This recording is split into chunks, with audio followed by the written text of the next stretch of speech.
ल हाम्रो केटाहरू यस्तो ए केबल कारको स्टेसन त यहीँ तल तल छ नि उदो तल चाहिँ उल्टो चाहिँ आएको छ नि केबल कारको स्टेसन चाहिँ यहाँ मुनि रहेछ यहाँनिर हामी चढेर जाने चाहिँ हुबो माथि हो तर हामी रङ साइड माथिल्लोपट्टि आएको छ हिँड्दै यहाँ तलतिर रहेछ स्टेसन हामी चाहिँ यता गाउँको बाटो ठाडो ठाडै सबै गाउँघर गाउँघरमा आइरहेको केबल कारै बन्द छ जस्तो छ अब आज यस्तो छ अब तलतिर ओह्रालो जाने भन्दा पनि भिड त हाम फाल्नु भएन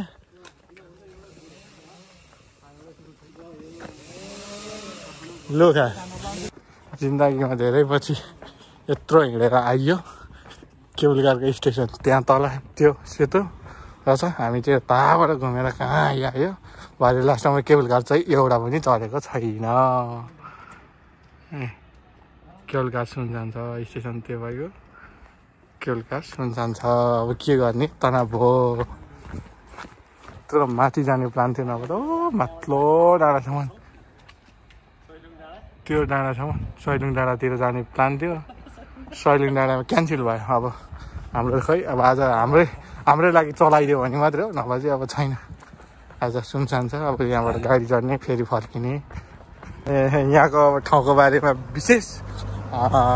व्याख्या गर्नको लागि चाहिँ म एकजना हाम्रो एकदम राम्रो मान्छे अलिक यसमा भोगेर आएको पहिलादेखि अब सब कुरो भोगेर थाहा पाएर चाहिँ भन्नुलाई उयो गर्न चाहेको मान्छेलाई म यहाँनिर केही भन्नका लागि उयो अनुरोध गर्दछु ल त शान्ति दिनु पर्यो लगभग 1 घन्टाको हिँडाइपछि हामी बोल्न हामी होइन सैलुङको फेदीमा आएको छौँ यहाँदेखि लगभग 2 मिनट 3 मिनटको अन्तरालपछि हामी केबल कार चढ्ने ठाउँमा पुग्छौँ त्यहाँदेखि सिधै हामी माथि सैलुङमा पुग्छौँ त्यहाँ गएपछि सैलुङको त्यहाँको भौगोलिक विशेषताको बारेमा फेरि छलफल गरौँ ल धन्यवाद केही एउटा भनिदिएकोमा ल सानो कुरा राखिदिएकोमा धन्यवाद हामी अब त्यहाँ छिटो पछि भिडियो बनाउँछौँ